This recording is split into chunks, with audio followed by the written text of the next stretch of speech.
Hello friends, I am Prashant. You are watching Educational Stuff YouTube channel. Today we'll be discussing regarding the remaining articles. This is a part 3 of a Hindu editorial analysis. We'll be focusing on the rest of the articles. Today is 26th May 2020. The problem with liquidity push. The present government's much hyped post-COVID-19 relief for the recovery package has disappointed many. It provides a little way of additional reserve of the economic and social collapse that the pandemic and the response to it had triggered. Most estimates place the additional fiscal allocation implicit in its proposal at about a tenth of size of the package, which government claims amounts around 10% of GDP. In its efforts to tot up a 10% of GDP relief cum stimulus figure, the government has relied heavily on measures aimed at pushing credit to non-banking financial companies, businesses, big and small, which are expected to borrow funds to lend to other, make payments failing, compensate employees even under the lockdown, and otherwise spending even when not earning. The thirst is to get the RBI and public financial institutes to infuse liquidity and increase lending by financial system by offering latter capital to the longer period at the repo rate or a policy interest rate that has been cut more than percent point to 4%. There is a hint that this would be the thirst when Prime Minister in his speech calling self-reliant India identified besides land, labor and liquidity as among the areas of focus of this package. In economic and business parlance, liquidity refers to the ease of access to the cash. A liquid set is one that can be easily sold or replaced with cash. A liquid firm or agent is a holder of the cash, a line providing access to cash, or the asset that can be easily and quickly converted to cash without significant loss of value. In the periods of a crisis, individuals, small business firms, financial institutions, and even government tend to experience a liquidity crunch. It gives a much larger role to enhancing liquidity than it does either to direct transfer to poor and precariously employed workers devastated by the crisis, or to spending to ensure the micro and small businesses would remain viable, and along with medium and big businesses. The main intermediates being enlisted for the task for transmitting liquidity are banks, with NBFCs constituting a second tier. Among the first step taken by RBI was the launch of special target loans, that is TLTRO, at a very low repo rate, which allowed banks to access liquidity at the repo rate to lend to specific clients. On other hand, such operations, which were relatively more successful, called for investment of cheaper capital in higher quality investment grade corporate bonds, commercial papers, and non-convertible debentures. There is little evidence that this is triggering new investment decisions. The second round was geared by saving NBFCs whose balance sheets were under severe stress even before COVID-19 strike, because they were finding it difficult to roll out the short-term debt that has incurred to finance longer-term projects, including lending to small and medium businesses, household, or real estate. Banks were wary about lending to NBFCs because of fear that their clients could default in amounts that would bring the viability of their institutions in question.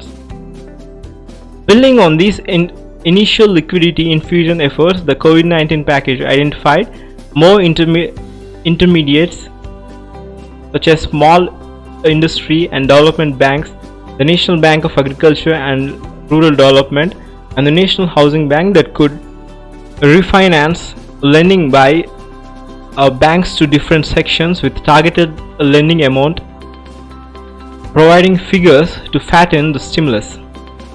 To persuade the banks and the other intermediates to take up these offers when the clients, they must lend to micro, small, and medium enterprises. Tea vendors, marginal farmers are themselves stressed in some instances that the government offered them partial or full credit guarantees in the case of clients defaulted. These measures, which are only marginally effective even in the best of times, will not work under this crisis. Another component of a liquidity push is measure that temporarily increase the disposable income of different sections. Advance access to savings like Provident Fund contributions, lower tax deduction at source, reduced Provident Fund contributions, and moratoriums on debt service payments for a few months are expected to provide access to cash inflows and reduce cash outflow. Overall, the transmission of supply side push from these monetary policy initiatives of relief and revival is bound to weak. Given the circumstances, the liquidity push, even if partially successful, would culminate in eventual default, as borrowers would use debt to just stay afloat in the absence of new revenues. These measures are only likely to intensify the crisis rather than to resolve it.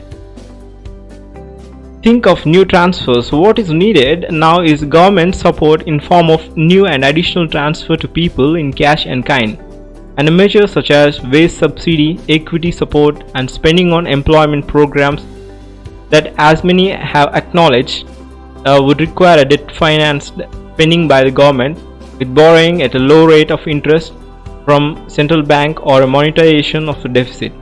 Unfortunately, obsessed as it was with the fiscal conservation and tax forbearance, this government is unwilling to take this route.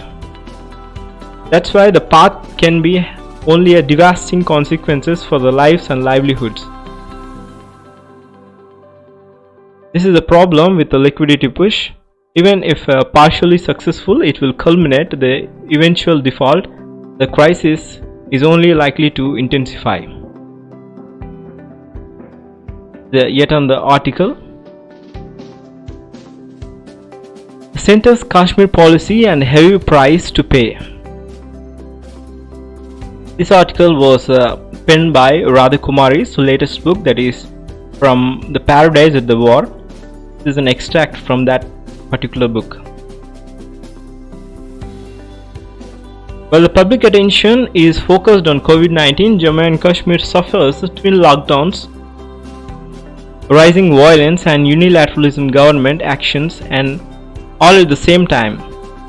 In the 12 months since the administration by the government returned to office, their Kashmir policy had compromised measures that are perceived as a disasters in the valley, garner mixed reactions in Jammu and Kashmir and Ladakh, and are welcomed by some in the rest of India. The latest of these actions is a new Domicile Rules notified on May 18, 2020. Based on the Home Minister's order of March 31st, these rules seek to replace the Jammu and Kashmir state subject a law recognized under Article 35A of Indian Constitution, which entitles permanent residents of the state to free education along with the reservation of government jobs and the sole right to land ownership. The new domicile rules entitle anyone who had worked or lived in the state for 15 years or studied there for 7 years to receive the domicile certificate and benefits previously reserved for permanent residents. Curiously, they all entitle union government officials who have served in the state for 10 years of domicile along with their non-resident children, and the list of category of those eligible members of Indian administrative services, including whose work in statutory bodies, public sector units and banks, central universities and recognized research institutes and central government. The clear bias to favor not only the union government officials but also their children smacks of instant privileges that many state and union governments began to do away with. The civil service salaries rose in the early 2000s. These governments argue that the new domicile rules were necessary since many marginalized groups were denied their rights under the state subject law, such as refugees from Pakistan, The argument is ill-founded. What prevented the administration from expanding the permanent resident category to include these groups without doing away with it altogether? How can it be possibly necessary for 12 million people to reapply for domicile when the groups to be benefit number of few lakhs? Ruling party spokesman asks what the fuss is about, what their intent was stated in the party manifesto and followed through by the President and Parliament of India. They ignore the fact that the Presidential Orders and Reorganization Act of August 2019, including all actions that follow from them, are under constitutional challenge in Supreme Court. Within a month of August announcement, separate committees were set up to divide Jammu and Kashmir's asset between the two new Union territory. State policy was put under direct rule by Union Home Ministry. The upper house of assembly was abolished. Land was requisitioned for a sale to industry. National tourist conglomerates were invited to take what was flourishing local industry. And mining rights were sold to Kashmiri contracts. All the former state statutory bodies were dissolved, including the State Human Rights Commission. Power was concentrated in the hands of Lieutenant Governor and his advisors, all but one of whom were from outside and the former state. The Jammu and Kashmir legislature remained dissolved. Many of its political leaders remain under the detention and forbidden to speak. A ban remains in force on all the public gatherings and the media are intimidated. Even so, protests against the new domicile rules have been voiced by all the political parties in Jammu and Kashmir except that BJP. Indications are that their protests will be ignored. Fall of last bastion. Most people in Jammu and Kashmir saw Article 35A and the state subject law as the last remaining bastion of state's internal autonomy, guaranteed under the Instrument of Accession signed by Maharaj Hari Singh. Successive Union government chipped away at the former state power, but none touched Article 35A or a state subject law. Gradually, the two grew in an inextricable to Kashmir identity and, equally importantly, Kashmiri empowerment through education and employment. Until 2019, these fears seemed to intensify Kashmiri alienation. However, the August 2019 nullification of autonomy and division of state, which overrode the constitution of Jammu and Kashmir and dismissed Article 35A, turned a bogey into an immediate threat, which is the domicile rules have now actualized. This is regarding the centre's Kashmir policy and heavy price to pay. India will have to face mounting security threats and the people of Jammu and Kashmir and the systematic denial of rights.